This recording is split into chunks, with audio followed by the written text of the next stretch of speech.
I'm April Lovett. And I'm Daryl Lovett. And this is Success in Black and White, The podcast, where our mission is to bridge the gap between racial boundaries.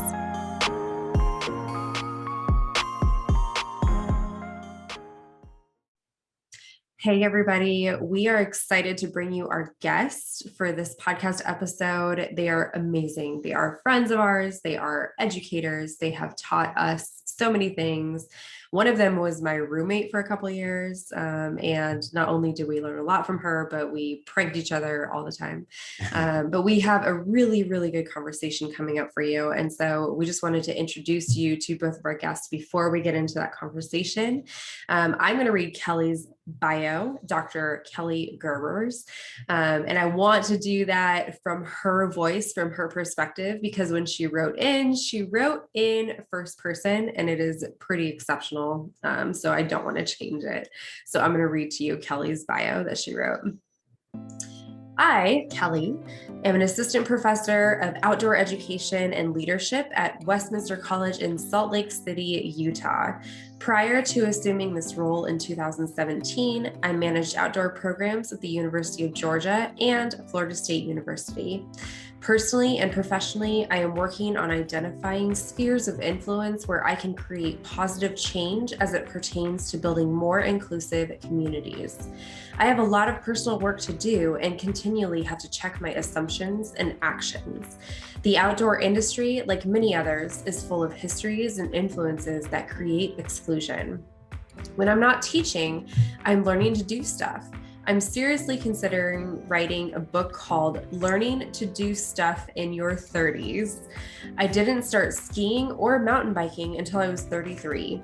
I baked my first loaf of sourdough a few months ago. I've recently started taking virtual piano lessons after a 20-year hiatus. And I love Arby's. Shrugs, she writes.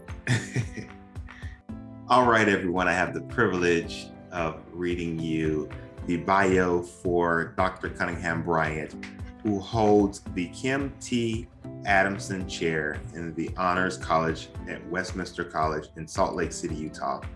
She has an extensive experience as an archivist and curator at museums in Philadelphia and New Haven, Connecticut, where she curated exhibits on Afghan war rugs, Black comic book heroes, and Egyptomania. She has also done archaeological field work in Egypt, Jordan, and good gracious, Mallorca.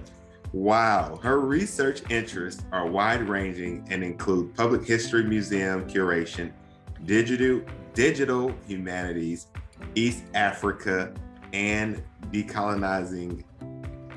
Oh my goodness. Egyptology and art history, among other topics. Alicia earned a BA at University of California, San Diego, double majoring in history and archaeology, and her PhD in Near Eastern languages and civilization at Yale University. She was a U.S. State Department Education and Cultural Affairs Fellow at the Cairo Museum and Nubia Museum, and has worked at museums around the world, gathering together collections that have been separated through time. She also serves as Vice Chair of the Board of the Utah Council for Citizens Diplomacy and as Vice President for Governance of the Utah Museum Association. Oh my goodness. Y'all get ready for this episode, because if you didn't catch all of this, she's going to give it to you. Stay tuned. Here we go. Oh my goodness. Why you gave me that one? That was so funny. Oh. Hey, everybody. Welcome back to another episode of Success in Black and White, the podcast. We are back one more again. We are. We're not alone. We are not alone. I'm really excited about our guests tonight. I am too. I'm looking forward to this one. This is actually the first time that we've had more than just one other guest. We have two other guests with us. And we're all on, Zoom in the virtual world. And I'm really excited because this is going to be a fun conversation. Yeah. So they've heard the bios. So I'm going to let you go ahead and kind of cue them up and let them start talking, because I can feel the energy right now coming through the screen. I can feel the energy coming through the screen. So we want to get this party started, and we want to make sure that we give everybody ample amount of time to share their expertise with us today and to share their experiences and their stories and why they do what they do. So we have Dr. Kellie Gerbers, also AKA my former roommate, Kells. And we have Dr. Alicia Cunningham-Bryant, and both are from Westminster University. You already heard a lot of this, but I want both of you to tell us a little bit about your life journey, your career path, kind of the life fulfillment. Why do you do what you do? So let's do this. Let's start with Kellie. Let's have you tell us first, and then Alicia, we definitely want to hear from you after that. Well, April and Daryl, first of all, thank you so much for having us both on. As Daryl was saying that there was a lot of energy in the space, I think that was code for anxiety and awkwardness. So we're just going to channel our energy in quotes. But thanks again. Once again, my name is Kellie. I use she, her pronouns, and I am an assistant professor of outdoor education and leadership at Westminster College here in Salt Lake City, Utah. I've been out here for just about 4 years. And prior to that, I came from the University of Georgia, where I worked for their outdoor recreation program. Being from the Southeast is a huge part of my identity.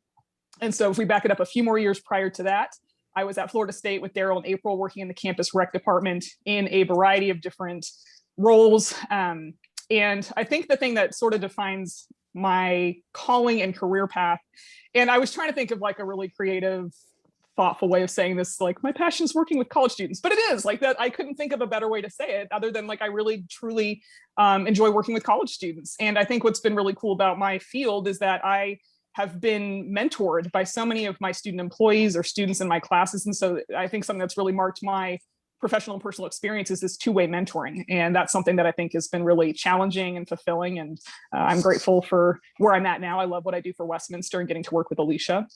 And so when I'm not actively teaching or doing outdoor recreation things, I'm probably bebopping around downtown in my Crocs and eating Arby's. That is the most beautifully Kellie Gerbers description of Kellie Gerbers.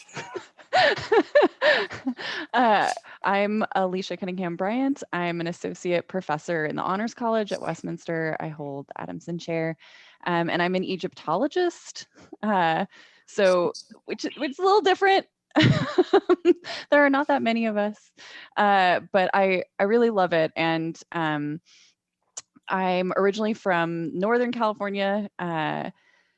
Grew up there, went to college in Southern California, and then I moved back east for graduate school for 11 years, and I was in New England, which was a really different, very different vibe.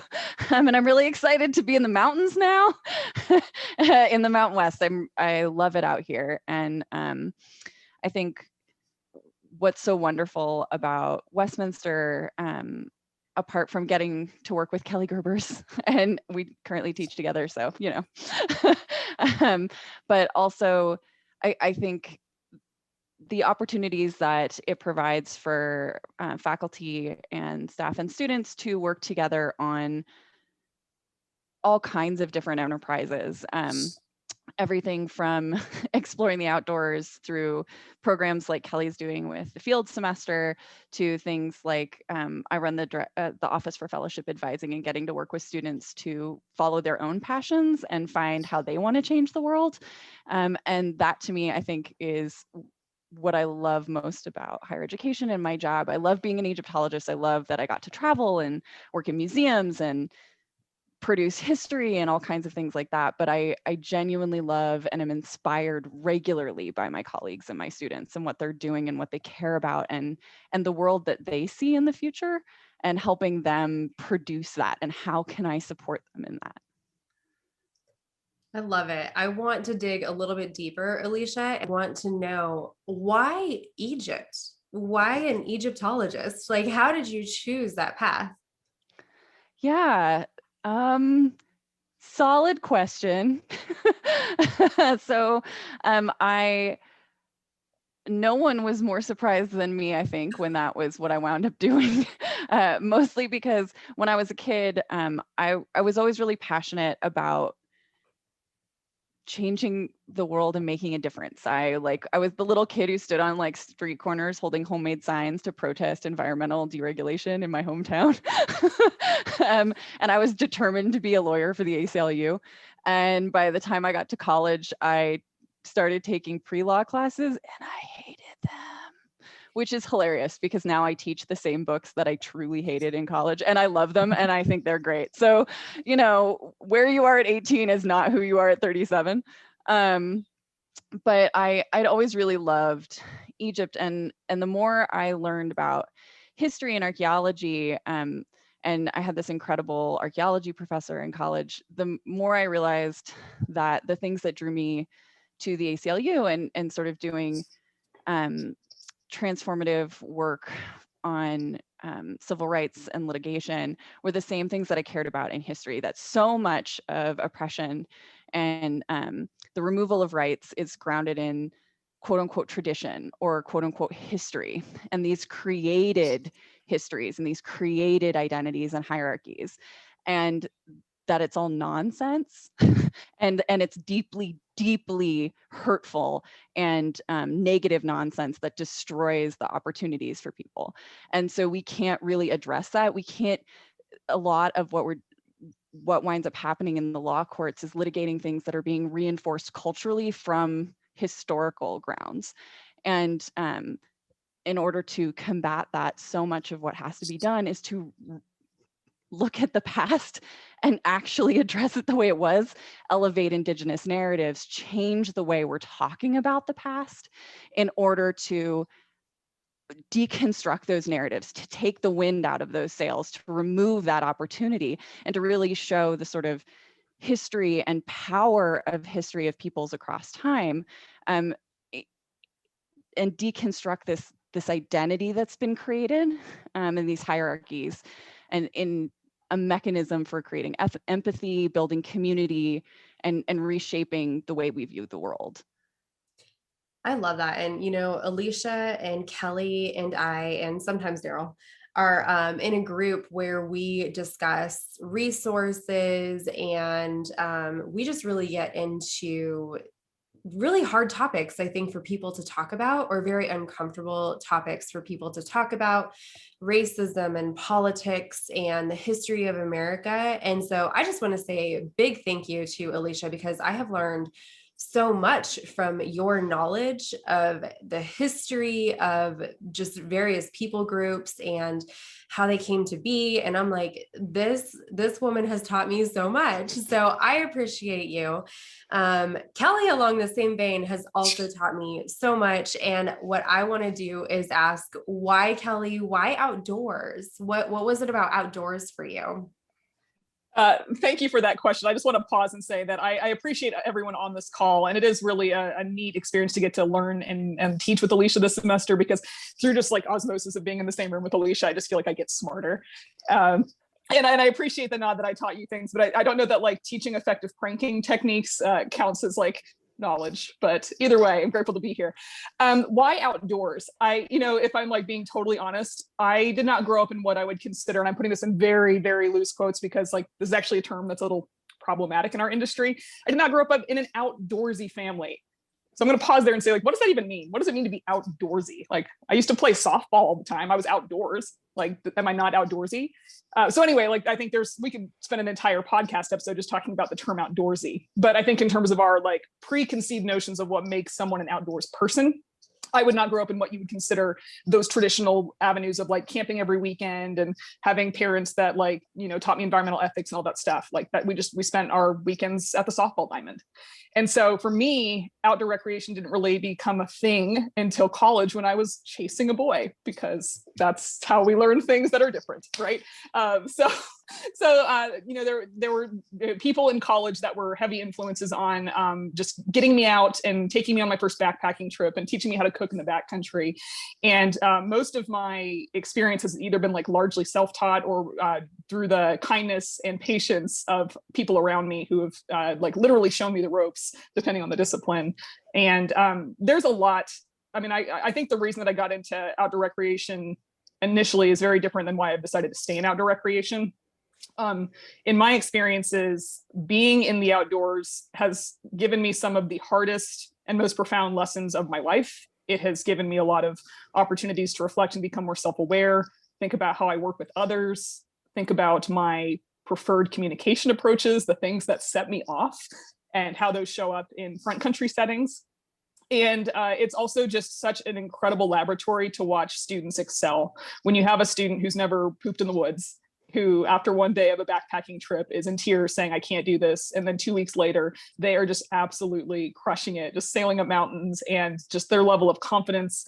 And then when they come back to Westminster, like in an academic classroom setting, their comportment is different. Their level of self-confidence, not in a cocky way, but just in like a way that they know that they can handle what life is throwing at them. Like their self-efficacy is noticeably different. And I think that is just such a cool process to get to be a part of. And so that is why I stay in outdoor recreation. But before, it was like totally selfish, silly 18-year-old motives. I love that. I want to stay with you for a second, Kels. And I want to kind of veer off a little bit more on the racial and social piece, because I'm not a outdoorsy person either. And no one in my family is an outdoorsy person. And even if you take that back a couple of generations, and extended family are not outdoorsy people. And then let's take it a step even further. I'm not going to say everyone, but a lot of people that look like me or the same color as I am are not outdoorsy people. Could you talk to us a little bit about kind of how that plays into what you do, and what you have learned about that, and kind of how you bridge that? Because I know for me, to go camping and stuff, I'm like, that ain't my thing. That's not what we do. That's what I say to April all the time. And she's like, well, who is we? I'm like, well, I can't speak for all, but Black people, we're not about to go out there for whatever reasons. Could you talk about that a little bit and just kind of give us a little insight on that? Sure. And I appreciate that question. And I will also own that, like, I am learning along with you and along with everyone else in my industry. And it's interesting because as we become more aware as an industry and recognize our shortcomings in perception and how we have historically included or excluded different identities, the flip side of that is that also I think sometimes we project assumptions on why people aren't recreating, and that is also not a good direction to take. So I'm trying to approach these types of questions with a lot of humility and say, these are things from my perspective or from my perception, or these are what I'm learning along the way. And so I think, Daryl, you brought up one point that is probably salient for a lot of folks, which is that like our social endeavors or our values as it pertains to like how we spend what little free time we all have can be largely influenced by the people around us, right? So I think about the things that I did and didn't do as a young child, and it was like, what were my parents willing to take me out to do, or what was my family willing to afford? And an example that I give in my life is that like I never went to sleepaway summer camp, and I never took ski trips. And it is actually really interesting to me now being out west, where like it's just this, from my perspective, and maybe again it's because of the population that I work with, it's like everyone skis, and like skiing and snowboarding is expensive. It's expensive to get the gear. It is expensive to get the pass. I can't imagine how much money people spend on ski lessons. And so then when I think about my East Coast friends that are all like really proficient skiers, I'm like, oh my goodness, like how on earth did you all do this growing up? And like, you all are like phenomenal skiers, and you probably came out and skied once or twice a year. So I think a lot of it is like in terms of, what opportunities did we have access to? What could we afford? And that looks really different for everyone. And then of course, cultural values. I'm going to use an example from Westminster. We work with a program called Step Out South Salt Lake, and we work with a young population where a lot of the young kids are from families of refugees. And I was not part of this program when it first started, but it's a thing that we like to reflect on as a program now. When we initially started and we came, and I'm saying we, the outdoor program, approached this group of students that we wanted to do some after school programming with and develop an outdoor ethic, there were all these great ideas to like take them on an overnight camping trip. Like, let's get them out in the woods, let's do an overnight camping trip. And the program coordinators and students involved in the program were schooled very quickly by these young students who were like, hey, just so we're like, I just spent 3 months in a refugee camp sleeping outside on the ground. Like that, like these two experiences, like what you're presenting to me does not sound like something that sounds fun. Like that sounds like it's going to bring up some experiences for me that like were not enjoyable and in a lot of ways probably very, very traumatic. And so I think as an industry and as individuals working within that industry, we have to be very, very careful to not make assumptions about what is good for me is good for we. But we also shouldn't make assumptions that, this person's not going to like this activity, right? So I think it's like having a dialogue. It's like, hey, tell me a little bit about what your experience has looked like on the weekends. What do you do for fun? And part of it is also reframing how we define outdoor recreation, because I will fervently argue that like if you sit out on a park bench reading a book outside, you are recreating outside. If you play pickup soccer or pickup basketball or whatever that case may be, like whatever your hobby of choice is, if you're outdoors, you are engaging in outdoor recreation. If you do community picnics at the park. And so I think as an industry, we need to widen our lens, which right now is really, really narrow in terms of how we're defining recreation. And then this weird hierarchy that's happened with, these elite mountaineers or backpackers or these like specific types of recreational activities that are all of a sudden lauded as better than versus again, like the family picnic at the state park, and just having an appreciation for anyone that like wants to spend time outside. So Daryl, I don't know if I answered your question, but I feel like I'm waxing a little poetic, but just that's kind of where I'm at right now, I think, as it pertains to this particular opportunity to learn more and kind of check ourselves as far as where we're at. You answered my question in a couple of different ways. And I know April was saying like learning from you. And I never thought about a piece that you just said about the affordability. Like I was thinking, that's just not what we did culturally. But now that you said that, my parents could not afford to take me and my 5 siblings out to do anything. I mean, to buy tents for all of us, if we're talking about outdoors camping, to buy tents for all of us, the travel, and everything that we would need for that. I just think the affordability wouldn't be there. And when you're talking about the snowboarding and the snow sports and things like that, like I didn't get to do that until I was in college, and I saved up my own money and I went, with a group of friends that either had extra gear or, I kind of figured out how to rent gear. So I think that affordability piece is something that, I just took away from that because most times, the people that I hang around with, like we don't talk about that. We talk about it from a cultural perspective. But I mean, if you dig a little bit deeper, I think that's just important. And then another thing that you said was that forcing people or, trying to get people to buy in, and there may be trigger points that you're just not aware of. And mm-hmm. That piece right there, I was like, oh my gosh, that is so true, because I know I do the same thing in, activities that I like to do. I'm like, oh no, just try it. Like, I'm sure you'll like it if you try it. And I disregard any of those, those triggers or things that could make it a negative experience for them. So I want to ask you all, I want to switch gears just a little bit. I want to ask both of you, because you're both teaching a class together, right? Yes. So what is it, first of all, what is the class that you're both teaching? Because we have an Egyptologist and we have an outdoors person. So what class is it that you're teaching, and what is either gratifying about it and or what are you learning from each other? So Alicia, we'll have you go first. The class is Environments in the Space of Art. So it's great because we really do get to bring both of our sets of experience to it. I think there are a lot of things that are really gratifying about it, but I'll start with what I'm learning from Kellie. Kellie is an incredible educator.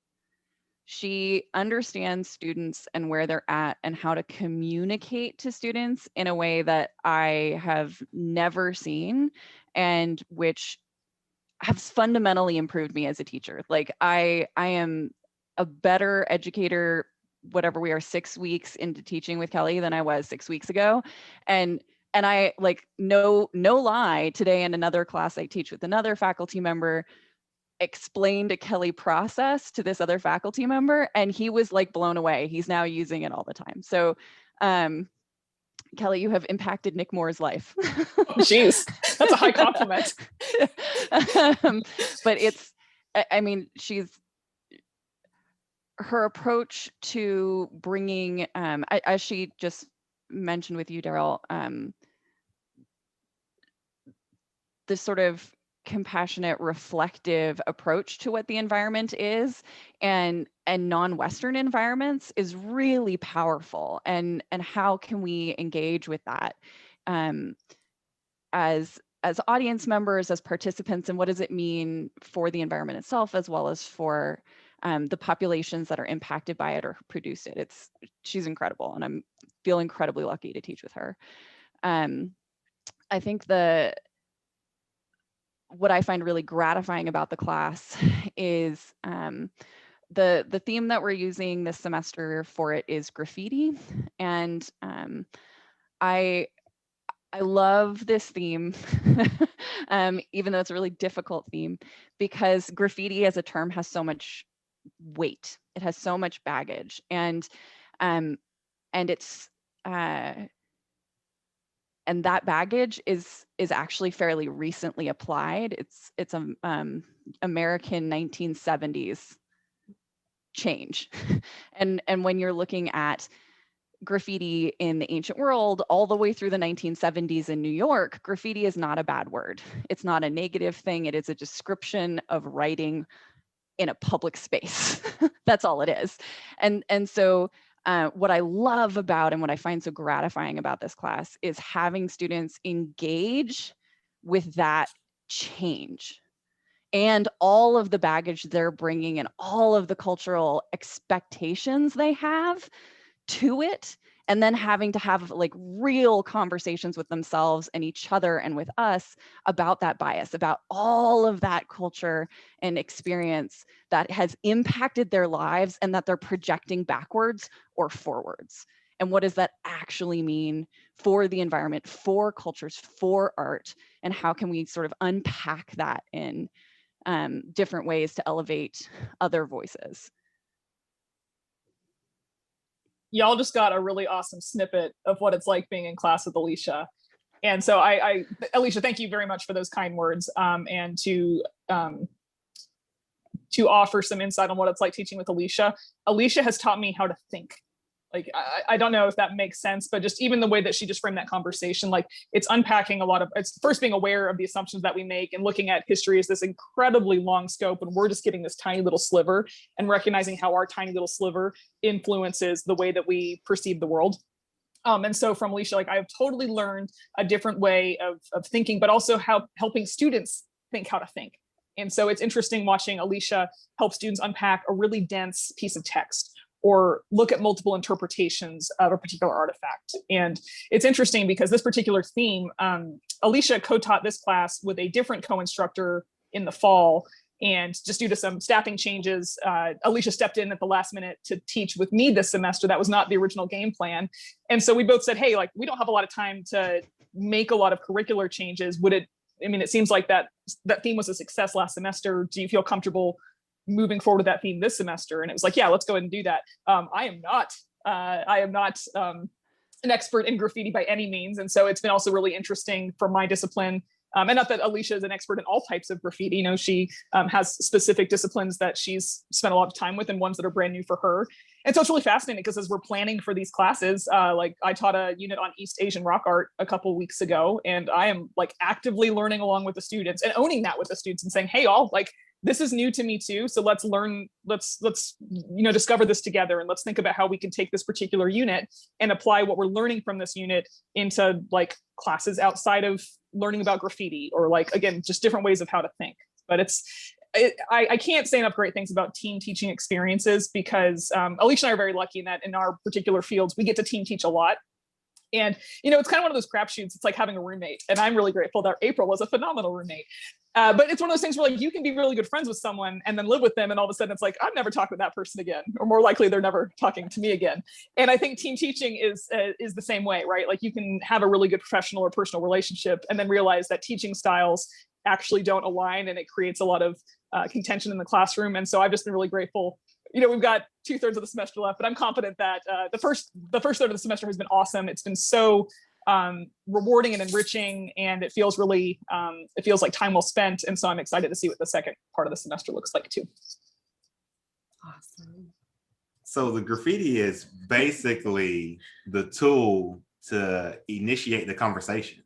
Like and that's kind of what I took from it. I was like, that's genius. Like find something that a lot of people want to, like be involved with or engage with, and use it as a tool to initiate the conversation. Because as soon as you said graffiti, I was like, come on, let's go. Like, you talk to me. Like, I got some spray paint cans in the garage right now. And I was all for it. And then as you started talking, Alicia, I was just like, wait a minute, this is a trick.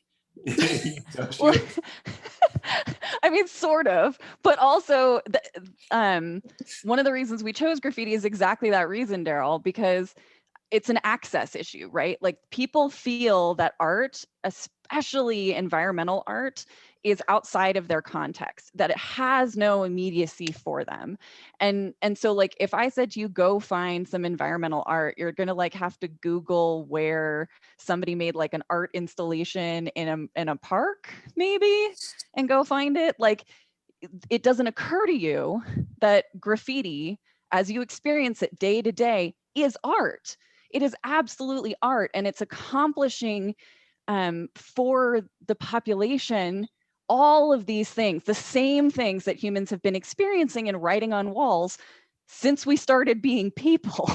So, and it is an incredible art form. The fact that you've got spray paint in the garage and you can do graffiti speaks to why graffiti is so exciting and necessary. It's like the people's art. It is the everyday art that we experience.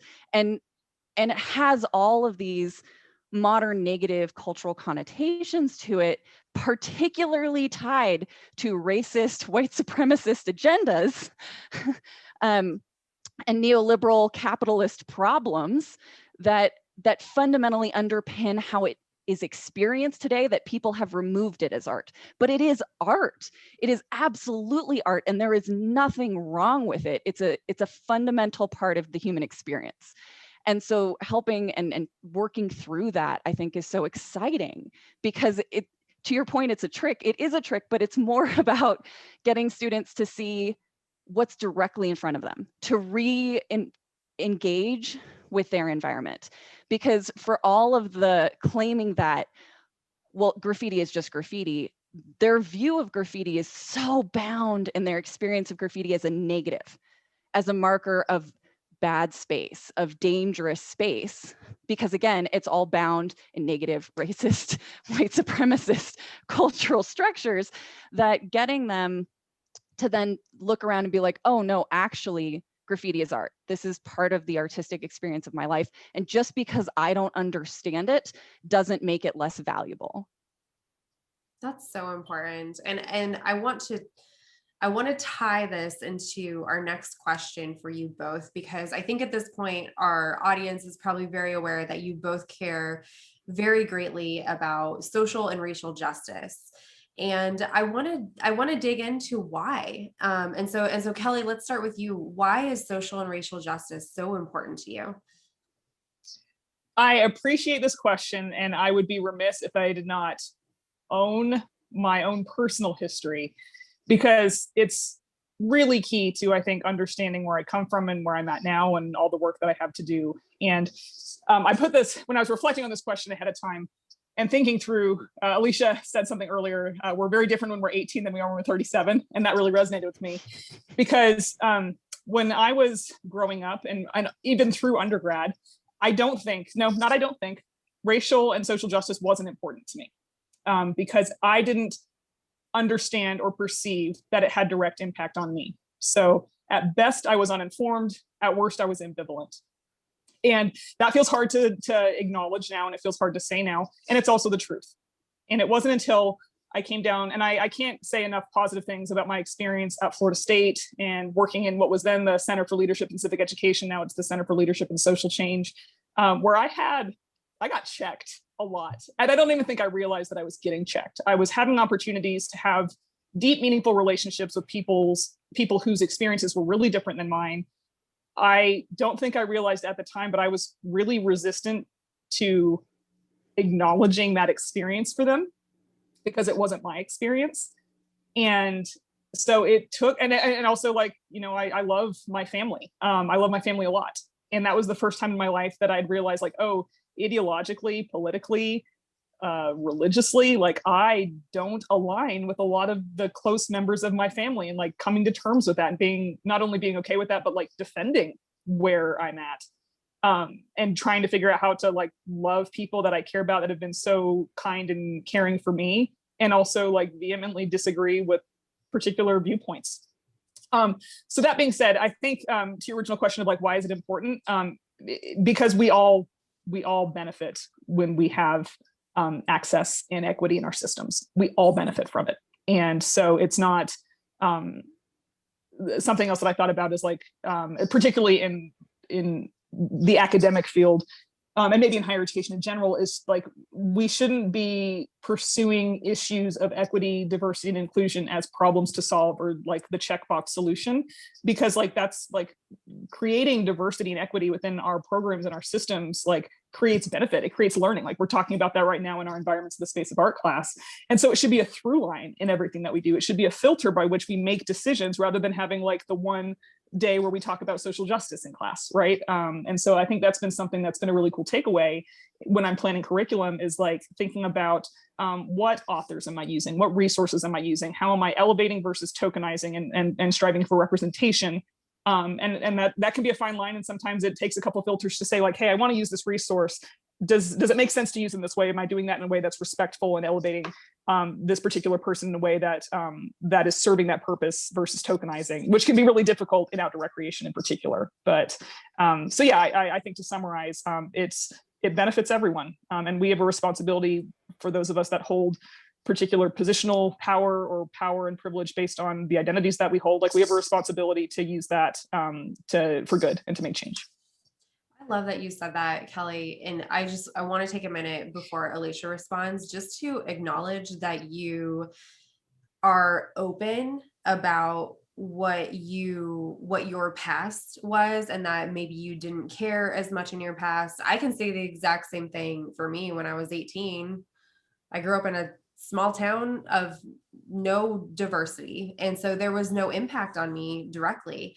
And I love that you're openly acknowledging it, because I think that if people in our society were able to do that, and able to do it as openly and honestly and transparently as you just did, I think we would have a better society. I just think that there is a lack of empathy. And so I appreciate and thank you for sharing that very honestly and very transparently. Alicia, I'd love to hear for you, why is social and racial justice so important? Because you are very, very passionate about it. And I've learned a lot from you on this too. So please share. Yeah. Well, I mean, ultimately, I think the issue for me is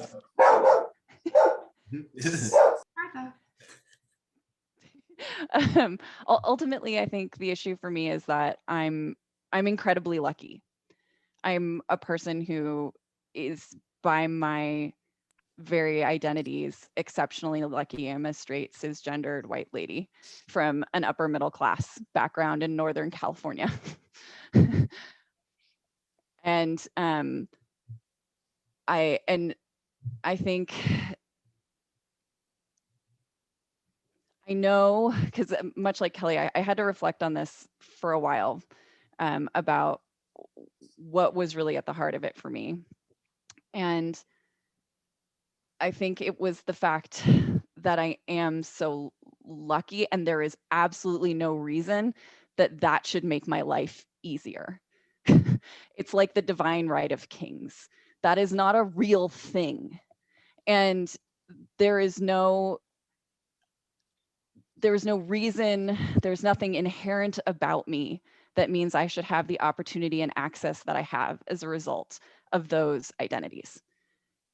And they're just descriptors. Like, they should not be good or bad. There shouldn't be a hierarchy of them. There shouldn't be a reason why that affords me privilege. The fact that it does is wrong. It just is wrong. And everyone should have the support I did. Everyone should be able to get as lucky as I am. It shouldn't, if we are the society that we claim to be, one that is ostensibly meant to be a meritocracy, then it should be based on merit. The fact that we've tied merit to identity is wrong. That is not, and to Kellie's point, diversity and equity and inclusion, they make the world better. We are better when more people are not just at the table, but are leading the discussion. I learned so much from all of the people that I work with, but even more so the people who've been marginalized and who've had a harder time to get there. And it is my job from my position of privilege to elevate those other people. There is nothing particularly great about me. I have had so many opportunities. No, I mean, I'm serious. I got to go to private schools from kindergarten through 12th grade. That's insane. I have 2 parents who have PhDs. I am not in debt from loans for college. I went to graduate school that was paid for by the school I went to, and it paid me to go to school there. I was able to buy a home by myself. That's insane. Not that it happened, that other people don't get to do that too. And I think that social and racial justice, it's just necessary. It's not an optional choice. It shouldn't be about luck. It should be that we all have equity, and that means elevating others so that they can not just have the opportunities and the access, but that they are supported through that opportunity and access. Yes. I think that like what stood out the most to me, and I see it differently probably than April does, because that just hit me differently. The fact that you two put in the work and started with yourself first. I feel like for me, that's what I really appreciate, because I know that I have conversations with other people and like their immediate response is, all right, let's go out and let's do.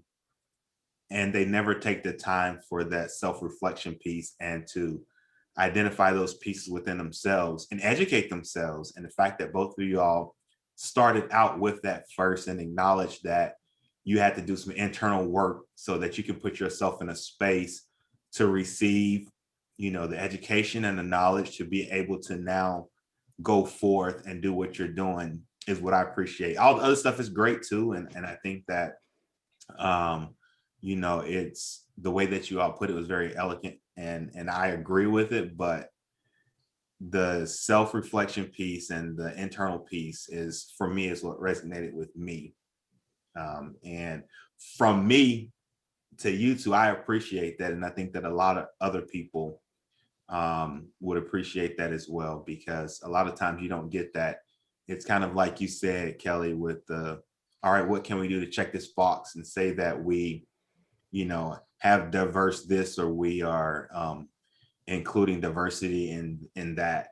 But without that inclusive piece or that equity piece, I think it was you, Kellie, that said it's just tokenism. Mm-hmm. Diversity without inclusion or equity is tokenism. Mm-hmm. So. And if you don't mind me jumping in, I think another piece to that, and in terms of the self-reflection, is also like, I identify as white, Alicia identifies as white, April, you identify as white. Like, white guilt is a thing, and it is not useful.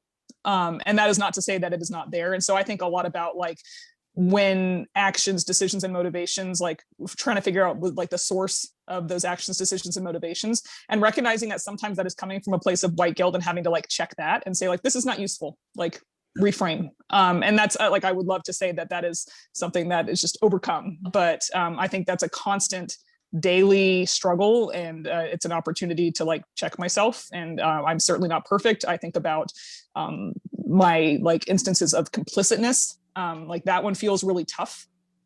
And so I appreciate your acknowledgement, and also like to Alicia's point, like it's not, we shouldn't be doing this for accolades. We shouldn't be doing it to make ourselves feel better. We shouldn't be doing it to assuage our white guilt. We should be doing it because like ethically it is the right thing to do. Mm-hmm. And I like that you talk about checking the box, because I think that is a huge portion of what we're seeing right now.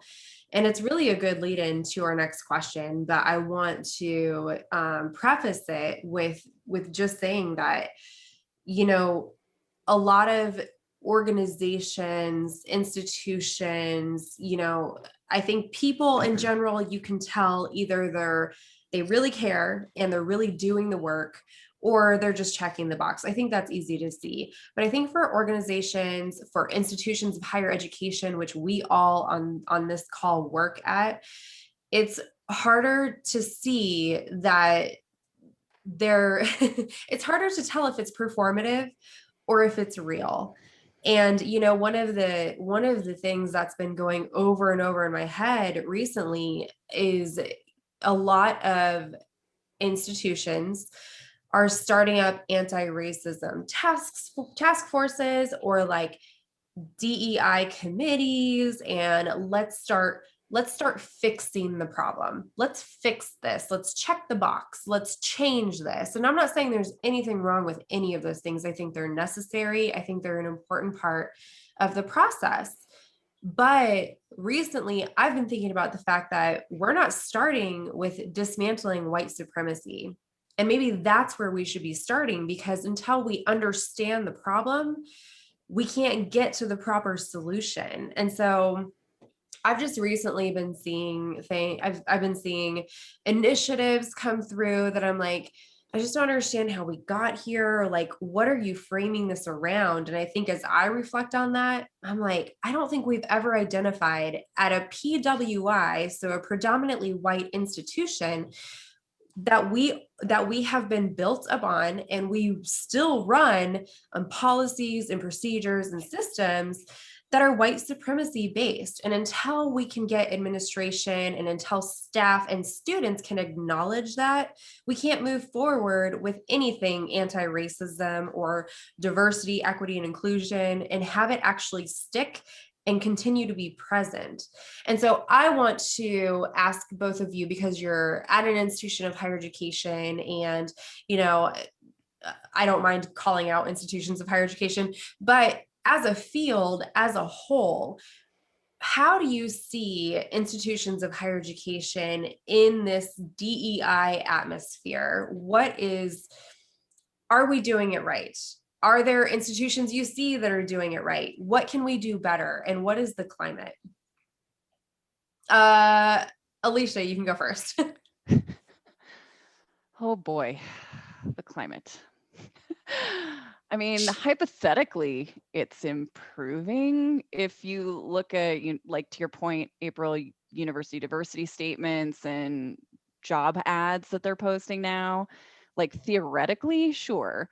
I would say, though, that nothing is really substantively changing. It's sort of a lot of talk with very little actual action. And I agree. I think it's bounded in the fact that there are so many white supremacist and policies and structures in place that are embedded mechanisms that perpetuate that same white patriarchal system. And it can wind up feeling like, I don't know, like you're trying to clear a beach by like picking up grains of sand at a time. Like you don't even know how many things are out there that are part of the system that are actually reinforcing it. And I think that, I mean, I run into it all the time. And so I think in a, like a positive note, there is greater commitment from higher level administrators to actually make change. But it does still mean that you are having to bring very specific issues to their attention to be addressed, as opposed to sort of this massive disentangling and dismantling of these structures. And even then it's a process. And yeah, that there's so many structures that exist that hold it back. I do think, though, like I said, there's more opportunities from administrators. There's also more opportunities from donors to commit to support opportunities for students. And I actually think that might make a substantive difference. I know it does for my students, that they're willing to actually acknowledge it and commit to creating not just the occasional scholarship, but actual programs that support the students once they show up, that you're doing diversity initiatives that create first generation scholar programs with mentors, mentorship, opportunities, funded internships, so students aren't expected to do non-paid internships. That they're providing funding for graduate school applications so they don't have to come up with $150 for every school they want to apply to.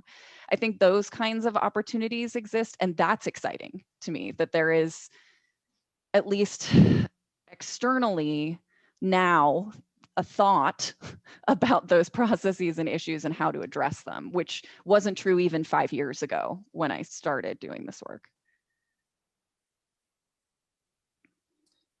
That's a really tough response to follow.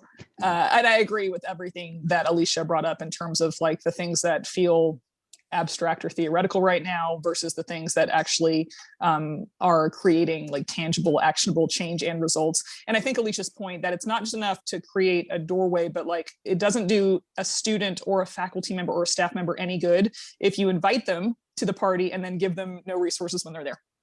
That's like a really quick way to have that person have a really bad experience and not persist. And so I think about, and a lot of this is from my outdoor recreation lens, which is a really changing, but currently still very homogenous community in terms of visible diversity, both in terms of gender, race, ability.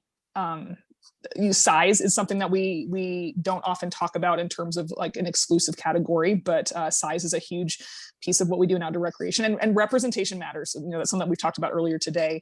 And this is the next chapter in the ongoing saga of Kellie is a hypocrite. But I remember at a different time in my career being very frustrated with the hiring process, that I felt like from my limited perspective, was putting someone in a position that I didn't think at the time was qualified, without acknowledging that in the course of my professional career, I have probably been hired, not because I didn't have talents and skills, but because I am a woman. And I would love to tell myself that I earned that job by the virtues of my own merit. And I think that I earned that job once I was there. But the reality is we needed women to represent this field. And there were a lot of things that I didn't know. And so for me, again, feeling deep shame of how hypocritical I was when looking at some different search processes. And that's not to say that women aren't exceptionally qualified to do a lot of the work that I'm doing right now. But I think it's reframing what we consider qualifications, because the reality is, at least in outdoor education, like every system looks a little different. You'll go to one school and they use different tents and different stoves. And so you're relearning things anyway. So it's this idea of like, why are we prioritizing all of these very specific technical skills or all of these really expensive trainings where someone needs to have spent $20,000 to be a professional mountaineer or take all these classes, when like, are those things that we can provide training on the job? Like, does this person understand how to make decisions? Does this person want to work with people? Does this person demonstrate a commitment to being organized and supporting the people around them? Like, I think so much of what we need to do, not just with outdoor recreation, but in higher education in general, is like reframe qualifications, because like people can learn, people are willing to learn. And so I think it's like being able to elevate, so we call it like funds of knowledge or community assets, right? So it's like, example for my industry, I might have a student who is really interested in becoming a troop leader and has a lot of anxiety because they haven't spent a lot of time in the outdoor fields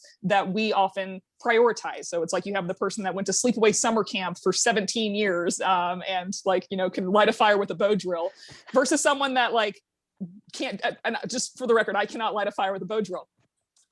But then you may also have a student that spent 5 years babysitting, maybe babysitting for money, maybe babysitting their family, but like they understand how to like keep young people alive while managing like lots of different things at the same time. Like both of those skills are really, really valuable. In fact, I would maybe argue that the babysitter managing 5 kids at one time is more applicable than like being able to light a fire with a bow drill. But those are not the things that show up on job applications or like come work for us if you have, you know, these experiences. So I think we as the industry of higher ed, when it comes time to hiring folks, we know that representation matters. We know that it matters for mentorship. So reframing what can help someone be successful in a job. Oh man, I love it. I'm just learning so much. I continue to learn so much from both of you, and I'm just so grateful for both of you. Let's do this because we definitely want to be respectful of the time for both of you and for our audience. Let's do this. If you were to say, like, in 1 or 2 sentences, what the most impactful thing that you have done to educate yourself in social and racial justice recently has been, what would that be? Whoever wants to start can start on this one. I can start if that's okay. Perfect. This may seem like a small step, but it has felt really significant to me, and that is reading literature by authors of color. And a wide range of types of literature. So things related to current events and issues, and also like horror and fiction. And that has been just, it's helped educate me. It's been fulfilling and entertaining, and it's something that I plan to continue to do.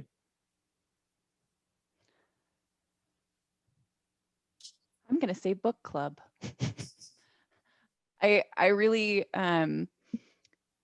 I get so much from the readings and the podcast listening and the conversations that we have on Monday nights.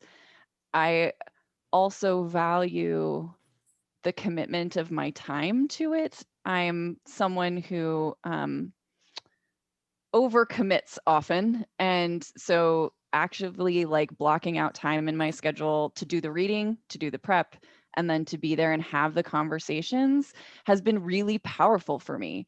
And setting it aside, it makes me rethink the kinds of readings I'm assigning my students, the kinds of choices that I'm making in the work that I'm doing, the kinds of choices I'm making on a day-to-day basis in non-work related contexts.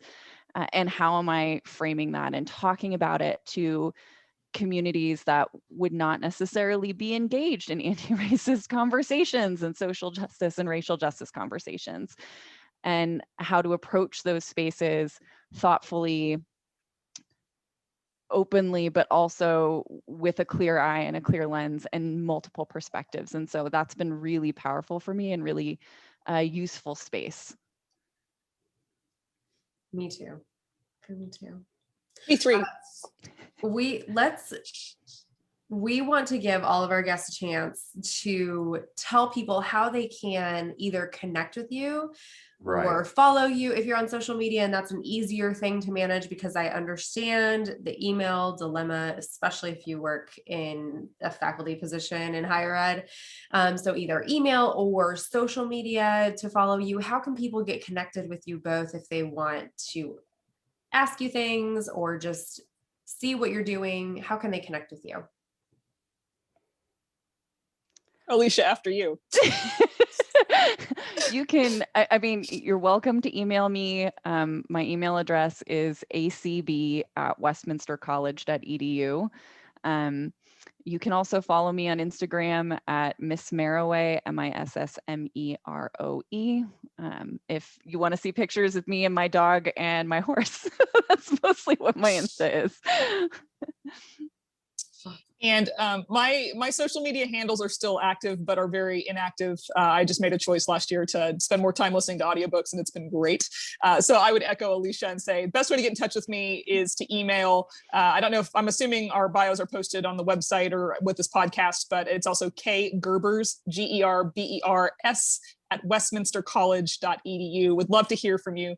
And also just want to give a huge thanks to Daryl and April for not only having us on, but having a really great podcast, being part of our Monday night discussions, and just being like genuinely incredible people and friends. So this has been really great to get to connect with you all in this capacity, because I've been a fan of the podcast for a long time. I echo that. Thank you both so much. This is super fun, and it's great to talk to you in this space as well as in our other spaces. It's incredible. And your podcast is fantastic. Thank you. We appreciate it. And I think you both said it throughout your answers somewhere in the episode. Maybe not in these words, but through conversations is how we bridge that gap. Mm-hmm. And that's where the differences are addressed, and hopefully the resolutions come from. And it all starts with having a conversation. So we appreciate your conversation tonight. So thank you. All right. Until the next time. We are out. Bye. Peace. Bye, y'all. Bye.